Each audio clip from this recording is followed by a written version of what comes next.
Indian council of medical research ಬಿಡುಗಡೆಗೊಳಿಸಿದ ವರದಿಯು ಕೆಲವು ಆಘಾತಕಾರಿ ಸತ್ಯಗಳನ್ನು ಬಹಿರಂಗಪಡಿಸಿದೆ.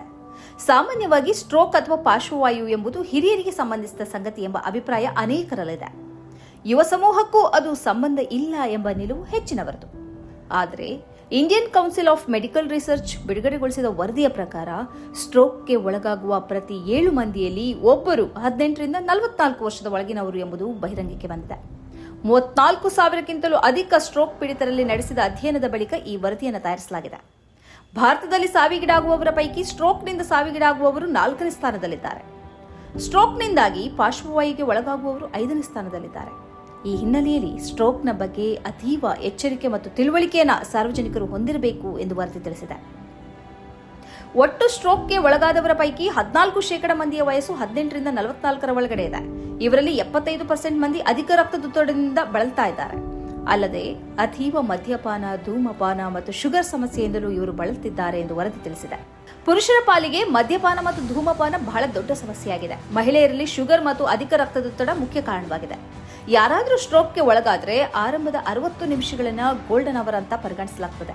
ಈ ಸಮಯದ ಒಳಗೆ ಸೂಕ್ತ ಚಿಕಿತ್ಸೆ ಲಭಿಸಿದ್ರೆ ಮೆದುಳಿನ ರಕ್ತಸ್ರಾವದಿಂದ ಉಂಟಾಗುವ ಸಾವನ್ನು ತಪ್ಪಿಸಬಹುದು. ಆದರೆ ಭಾರತದಲ್ಲಿ ಇದು ಸಾಧ್ಯ ಆಗ್ತಾ ಇಲ್ಲ. 5ರಲ್ಲಿ ಇಬ್ಬರು 24 ಗಂಟೆಯ ಬಳಿಕ ಆಸ್ಪತ್ರೆಗೆ ದಾಖಲಾಗ್ತಾರೆ. ಇದು ಒಂದು ಆ ವ್ಯಕ್ತಿಯನ್ನು ಸಾವಿನಡೆಗೆ ದೂಡುತ್ತದೆ ಅಥವಾ ಶಾಶ್ವತವಾಗಿ ಪಾರ್ಶ್ವವಾಯುಗೆ ತಳ್ಳುತ್ತದೆ ಅಂತ ವರದಿ ತಿಳಿಸಿದೆ. ಸ್ಟ್ರೋಕ್ನ ಲಕ್ಷಣಗಳ ಬಗ್ಗೆ ಕೂಡ ವರದಿಯಲ್ಲಿ ಹೇಳಲಾಗಿದೆ. ಮುಖ ಅಥವಾ ಕೈಕಾಲುಗಳಲ್ಲಿ ಆಯಾಸದ ಅನುಭವವಾದರೆ ಇದನ್ನು ಸ್ಟ್ರೋಕ್ನ ಲಕ್ಷಣವಾಗಿ ಪರಿಗಣಿಸಬಹುದು. ಹಾಗೆಯೇ ಮರಕಟ್ಟಿದ ಅನುಭವವಾಗುವುದು, ಮಾತಾಡಲು ಕಷ್ಟವಾಗುವುದು ಅಥವಾ ತೊದಲುವುದು, ದೃಷ್ಟಿ ಮಂದವಾಗುವುದು, ನಡೆಯುವಾಗ ಬ್ಯಾಲೆನ್ಸ್ ತಪ್ಪುವುದು ಇತ್ಯಾದಿಗಳು ಕೂಡ ಸ್ಟ್ರೋಕ್ನ ಲಕ್ಷಣಗಳಲ್ಲಿ ಸೇರಿದೆ ಎಂದು ವರದಿ ತಿಳಿಸಿದೆ. ಆದ್ದರಿಂದ ಇಂತಹ ಲಕ್ಷಣಗಳು ಕಂಡುಬಂದರೆ ತಕ್ಷಣ ಅಂತವರನ್ನ ಚಿಕಿತ್ಸೆಗಾಗಿ ದಾಖಲಿಸಬೇಕು ಎಂದು ವರದಿಯಲ್ಲಿ ಹೇಳಲಾಗಿದೆ. ಇದೇ ವೇಳೆ ಬಿಪಿ ಮತ್ತು ಶುಗರ್ ಅನ್ನು ಕಾಲಕಾಲಕ್ಕೆ ಪರೀಕ್ಷೆಗೆ ಒಳಪಡಿಸುವುದರಿಂದ ಸ್ಟ್ರೋಕ್ ಅನ್ನು ತಡೆಯಬಹುದು ಎಂದು ವರದಿ ತಿಳಿಸಿದೆ. ಧೂಮಪಾನ, ಮದ್ಯಪಾನವನ್ನು ಸಂಪೂರ್ಣವಾಗಿ ತೊರೆಯಬೇಕು. ಪ್ರತಿದಿನ ವ್ಯಾಯಾಮ ಮಾಡಬೇಕು. ಜೊತೆಗೆ ಸರಿಯಾದ ನಿದ್ದೆ ಮಾಡಬೇಕು ಎಂದು ವರದಿಯಲ್ಲಿ ತಿಳಿಸಲಾಗಿದೆ.